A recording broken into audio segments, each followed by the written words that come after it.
আগে আসি কলি আপনি ভালো আছেন? আছি আলহামদুলিল্লাহ। এটা বলি টলি বসলো চেয়ারত বসি টলি ভাইরা হলো কথা বললি বাপে সবাই কথা বললি আর আমি সবারে যেতুগুলো হত্যে হয়েছে আবু সাইদের জন্য আবু সাইদ আগে হয়েছে হত্যের বিচার চাইছি এটাই করছি। ভালোই লাগছে, আল্লাহ আসার তৌফিক করছে দেখে আসছে না তো আসবে পারলো না। দোয়া করে দিয়েছে তো, দোয়া চেয়েছে তো নাকি? মন থেকে দোয়া করে নিয়ে ওনার জন্য করছি, মন থাকি দোয়া করছি। আমার তেমন করছি কি না করছে আমি তাকে জানি না। আমি বললাম যে আমার ছেলে প্রথম শহীদ, আমার ছেলের হত্যার বিচার চাই, আরও যারা শহীদ হয়েছে তাদের জন্য বিচার চাই। আমার রংপুর অবহেলিত সেটার জন্য কোনো একটা মেডিকেল বা কোনো শিল্প কারখানা হলে বেকার লোকের ঘেরে যান কর্মসংস্থান হয়, এই সমস্তগুলাই বললি যে ক্ষমতা পাইতে করব। কথা বলে খুব ভালোই লাগলো, আনন্দই পাইলাম। এইরকম সাধারণ মানুষের বাড়ির যে এরকম একটা লোক আসছে এটা গর্বিতর ব্যাপার আর কি। এই কথা বলেই শেষ করলো।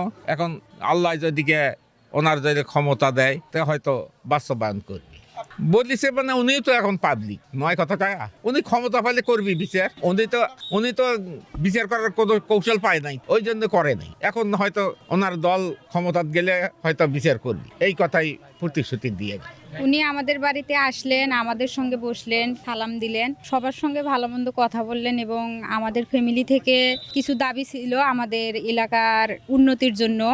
মেডিকেল কলেজ চাইছি, কৃষি ভিত্তিক এলাকার জন্য একটা কৃষি বিশ্ববিদ্যালয় চাইছি যাতে কর্মসংস্থানের ব্যবস্থা হয়। আর বিশেষভাবে আমরা আমাদের ফ্যামিলি থেকে দাবি হইতেছে জুলাই শহীদদের বিচার যেন দ্রুত করা হয়।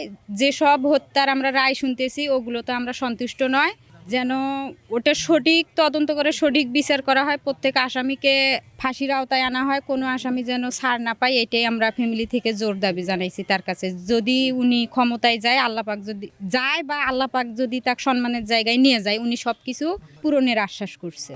5 আগস্টের পর এই শহীদ আবু সাইদের বাড়িতে অন্তর্বর্তীকালীন সরকার থেকে শুরু করে সকল উপদেষ্টাই এই বাড়িতে এসেছে। তো যখন নির্বাচন খুব নিকটবর্তী তখন আসলে সকল দলের যারা নেতা বা প্রধানরা এখানে এসেছে। আমাদের শহীদ পরিবার থেকে সকলের কাছে একটাই চাওয়া যে ইন্টারিম গভর্নমেন্ট যদি এখনই যদি শহীদ আবু সাইদ হত্যা সহ জুলাই গণঅভ্যুত্থানে যারা শহীদ হয়েছে তাদের হত্যার বিচারটা করতে পারে, এটা আরও বেশি আমরা আনন্দিত হব। কিন্তু এখনও হয় না, এটা আমরা অনেক ব্যথিত। কিন্তু যারাই এসেছে আমরাই তাদের কাছেই আমরা এই জুলাই গণঅভ্যুত্থানের যারা শহীদ হয়েছে তাদের হত্যার আমরা বিচার চেয়েছি। আর সেই সাথে আজকে তারেক রহমান যা এসেছিলেন, উনি পরিবারের সকলের খোঁজ খবর নিলেন, কার কী অবস্থা, শারীরিক অবস্থা থেকে শুরু করে সব কিছু পরিবারও খোঁজ খবর নিলেন উনি কেমন আছে।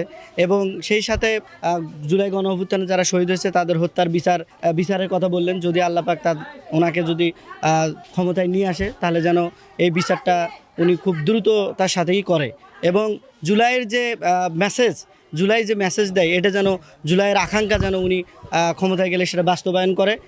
দীর্ঘদিন প্রবাসে থাকার পর বিএনপি চেয়ারম্যান জনাব তারেক রহমান দেশে আসার পরে উনি এই দেশের বিএনপির রাজনৈতিক দলের প্রধান হিসেবে উনি দায়িত্ব পালন করতেছে। তো আমার ছোট ভাই শহীদ আবু সাইদ জুলাই বিপ্লবের প্রথম শহীদ, তার আত্মত্যাগে অনুপ্রাণিত হয়ে মানুষ রাজপথে নামছিল, তার কবর জিয়ারত করার জন্য আজকে উনি আসছিলেন। ওনাকে কাছে পেয়ে আমরা কিছু ওনার কাছে দাবি রাখছি, সেটা হচ্ছে জুলাই শহীদদের ন্যায় বিচার এবং জুলাই শহীদদের যে আকাঙ্ক্ষা ছিল বৈষম্যহীন দেশ, ন্যায় নীতির দেশ, ইনসাফের দেশ, উনি যদি আল্লাহ যদি ওনাকে সম্মানিত করে উনি যেন তা বাস্তবায়নের জন্য চেষ্টা করেন।